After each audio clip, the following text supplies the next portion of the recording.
या please. Thank you sir. Good afternoon good afternoon. परिचय करून दे. सर, माझं नाव राधा आपले. नाही नाव न सांगता. Okay sir. मी बीड जिल्ह्यातली आहे. तालुका शिरूर कासार, राहणार खोकरगाव. माझं शिक्षण कैलासवासी रामराव गिरोजी पलांडे आश्रमशाळा मुखई पुणे इथून झालेलं आहे 10वीपर्यंतचं. 10वीला मला 88.7% होते. 12वीला मी कालिका देवी महाविद्यालयामध्ये सायन्स केले आणि सायन्समध्ये मला 72.64% होते. नंतर माझं गावापासून जवळच एक महाविद्यालय राजीव गांधी महाविद्यालय म्हणून तिथे डिग्री झाली. BSc मध्ये मी डिग्री केली. डिग्रीमध्ये मला 64% होती. आईवडील शेती म्हणता येणार नाही, पण 6 महिने ऊस तोडले जातात आणि 6 महिन्यानंतर जे हाती काम भेटेल ते करतात. सध्या घरामध्ये आम्ही 4 जण, 4 बहीण 1 भाऊ आहे आणि मी सध्या PSIच्या मुलाखतीसाठी पात्र आहे. 4 बहीण 1 भाऊ का? हो सर. बरं. आता B.Ed झाले आपलं? नाही सर, B.Ed नाही, BSc. D.Ed नाही झाले? नाही, आता मी MA ला ॲडमिशन घेतली. MA science. BSc झालेलं आहे आपलं. हो ठीक सर. आहे. आता आईवडील ऊसतोडी कामगार आहे, हो सर. तर ऊसतोडी कामगारांच्या समस्या काय तुम्हाला जवळून पाहिल्या असतील हो सर. तर कोणकोणत्या समस्या तुम्हाला दिसतात? पहिली समस्या म्हणजे गाव सोडून आपल्याला दुसऱ्या गावी जावं लागतं. बरं. पूर्ण संसार घेऊन तिथे जावं लागतं. तिथे गेल्यानंतर एक कोपटी करूनच राहावं लागतं. आणि असं नाही की सरकारी नोकरदारांना किंवा कंपनीला सुट्टी असते शनिवार रविवार किंवा रविवारी जरी, तसं त्यांना नाही, 24 तास कामच असतं. परत पाहिलं तर स्वच्छतेच्या तक्रारी असतात महिलांना विशेषतः मासिक पाळी दरम्यान वगैरे. बीड जिल्ह्यात जर आकडा पाहिला तर पिशवीचं जे ऑपरेशन होतं म्हणतात, तर ते 80% महिलांचं ऑपरेशन होतंच. आणि त्याचं कारण हेच आहे की जर मुळी असते ती ऊसाची ती उचलणं, स्वच्छता, उघड्यावर आंघोळ करणं, उघड्यावर स्वच्छतेला जाणं, पाण्याची सोय नाही आहे, पाणी कुठलं पण प्यावं लागतं, नाल्याचं, विहिरीचं. आणि असं पाहिलं तर जिकडे ऊस तोडायला जातात ऊसतोड कामगार, तिकडचं पाणी एक क्षारयुक्त पाणी, आणि क्षारयुक्त पाण्यामुळे बरेच आजार जडतात. किडनी स्टोन म्हटलं किंवा बऱ्यापैकी आजार त्यामुळे जडतात. मग आरोग्याकडे लक्ष देत नाहीत. अशा प्रकारचे बरेच समस्या ऊसतोड कामगारांना आहेत. मुलांच्या शिक्षणाच्या समस्या. बघ, आता ऊसतोड कामगार आहे, लहान मुलं आहे, हो सर. मग तिथं त्याचं शिक्षण होत नाही, त्याची भटकंती होते हो सर.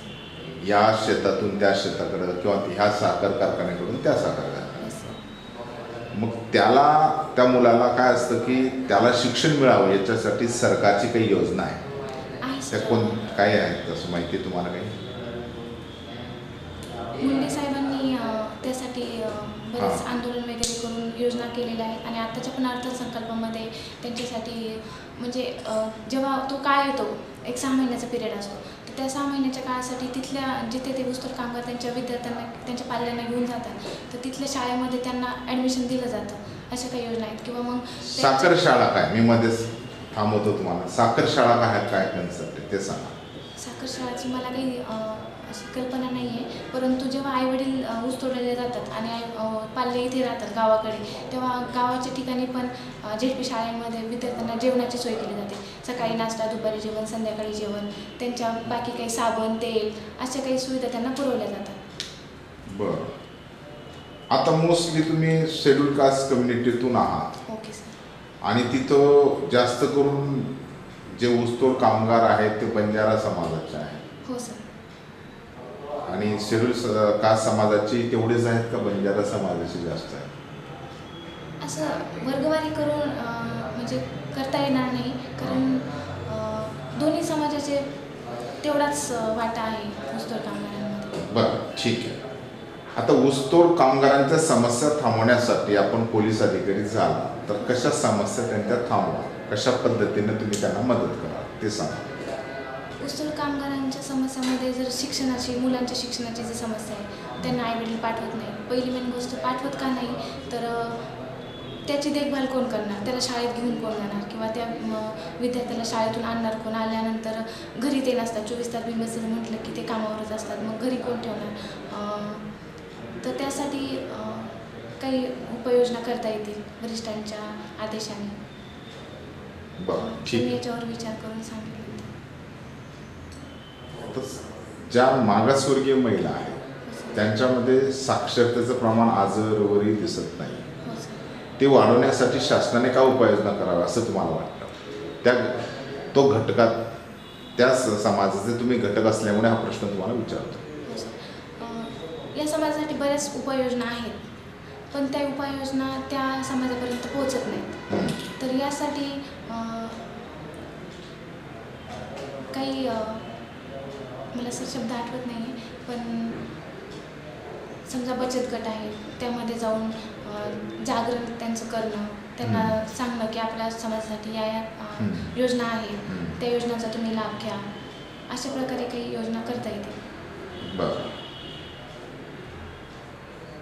आता डॉक्टर बाबासाहेब आंबेडकर मराठवाडा विद्यापीठ, सुरुवातीला मराठवाडा होतं, नंतर डॉक्टर बाबासाहेब आंबेडकर झालं. तसं औरंगाबादचं नाव छत्रपती संभाजीनगर झालं. तसे बरेच असे हिस्टोरिकल नावं असतील, ते नाव बदलवली जात आहेत. ही नाव बदलवण्याची प्रथा योग्य आहे का चेंज करायला पाहिजे, याकडे आपण कसं बघतो? सर, त्याच्या काही अटी आणि तरतुदी आहेत. नाव जर चेंज करायचे असतील तर एक तर ते गृह मंत्रालयामध्ये जातं, किंवा त्या शहराला जर बदलायचं असेल त्याला काहीतरी ऐतिहासिक वारसा पाहिजे. आणि दुसरी एक अट अशी की ऐतिहासिक वारसा जरी असला तरी तेच नाव त्याच राज्यातल्या किंवा भारतातल्या कोणत्या दुसऱ्या शहराला नको. तर अशा काही, आणि मला असं वाटत नाही की एखाद्या महान पुरुषाचं आपण नाव त्या शहराला दिलं म्हणून त्यांचं आपण काहीतरी मोठं हे करतो, त्यांचं आचरण करतो, असं काही नाही. ते व्यक्ती मुळातच महान आहे. त्यांचं एखाद्या शहराला किंवा सिटीला नाव देऊन त्यांना महान म्हणण्यात काही त्याच्यामध्ये वाद चालू आहे की यांचं नाव द्यायला पाहिजे, कोणी म्हणते यांचं नाव द्यायला नागरिकांना समजलं पाहिजे. नागरिकात एक पॉलिटिकल वाद निर्माण करण्यासाठी किंवा सत्तेसाठी या गोष्टी पैलवल्या जातात. जसं विद्यार्थ्यांना फुसवलं जातं, ह्या प्रकारचं बंद, आणि नागरिकांनाच हे कळायला पाहिजे, सतर्क झाले पाहिजे. महाराष्ट्रात आजवर किती महिला DGP झाल्या ते सांगा? सध्या एकच आहे सर, नाही सांगता येणार. नाही सांगता येणार, ठीक आहे. किती कट ऑफ पेक्षा किती लीड आहे आपलं? 40चा. तुम्हाला PSI काय व्हायचं हे मला जाणून घ्यायचं. सर, मी 12वीला असताना माझ्या महाविद्यालयामध्ये एक बीडच्याच PSI म्हणून मॅडम होत्या, मीना तुपे मॅडम. त्यांना जेव्हा प्रशिक्षण कालावधीमध्ये होत्या तेव्हा त्यांना बेस्ट कॅडेटचा पुरस्कार मिळाला होता. तेव्हा त्यांनी येऊन त्यांचा पूर्ण परिचय सांगितला होता, त्यांचा कौटुंबिक, सामाजिक, आर्थिक, आणि ती परिस्थिती मला एकदम अशी जवळची वाटली. माझ्या जिल्ह्यातली मुलगी. आधी असं मला वाटायचं की मी कुठेतरी सरळ सेवेतून एखादी नोकरी करेल किंवा कुठेतरी शॉपवर काम करेल, असं मला वाटायचं. परंतु ती जेव्हा व्यक्ती माझ्यासमोर उभी राहिली आणि एकदम मला असं माझा आणि तिचा एकदम असा जवळचा एक बॉन्ड असल्यासारखं वाटलं. मग मला असा विचार केला की मी ही व्यक्ती जर बनू शकते ह्या परिस्थितीतून जाऊन, तर मी का नाही बनू शकत. आणि तेव्हापासूनच मी एक ठाम निश्चय केला की मला याच पदावर जायचं. PSI का मग तुम्ही डेप्युटी कलेक्टर व्हायला पाहिजे, तुम्ही चांगलं काम करू शकला. हो सर, ते पण मी केलं असतं, मी त्याचा IAS झाला असता. हो सर. PSI का केलं? कमी कालावधीत, आणि त्यांनी जो सिलेबस सांगितला होता तो कॉन्स्टेबल बी झाला असतं. कमी कालावधीत हा जर शब्द वापरला तर तुम्ही कॉन्स्टेबल बी होऊ शकला. पण एक अधिकारीचं जे स्टार आहे ते माझ्या खांद्यावर पाहिजे, या हेतून मला PSIच व्हायचं हेच मी ठाम केलं होतं. माझा आता STI आणि AOSचा पण रिझल्ट आला होता प्रीचा, पण तुम्ही PSIलाच प्रेफरन्स दिला. ठीक आहे.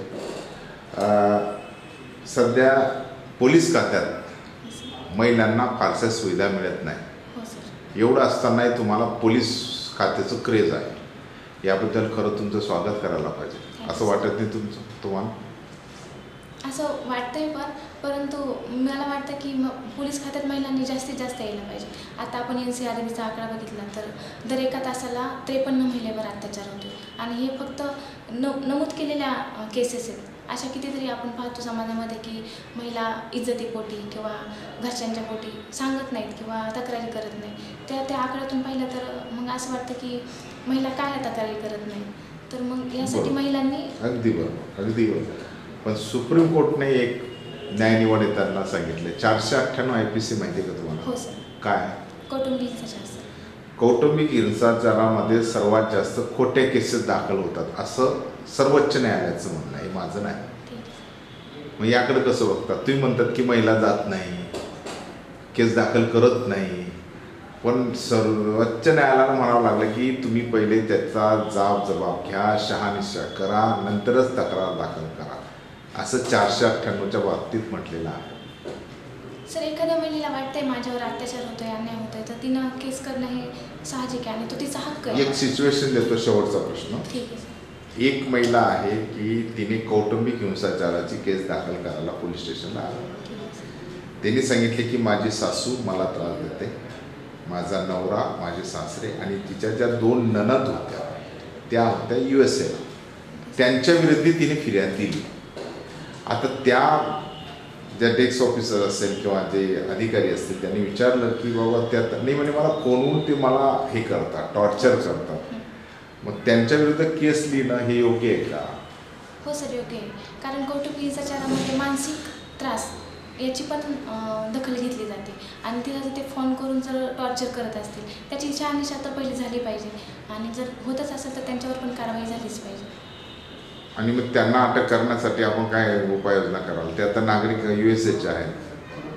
मग इंटरपोलच्या थ्रू किंवा इंटरपोलचा वापर जेव्हा इंटरपोल नाही म्हणता येणार, पण त्यांना समन्स पाठवून भारतात बोलून, कारण ते समन्स भारतात कोणत्या पद्धतीने दिले? They are not a citizen of India.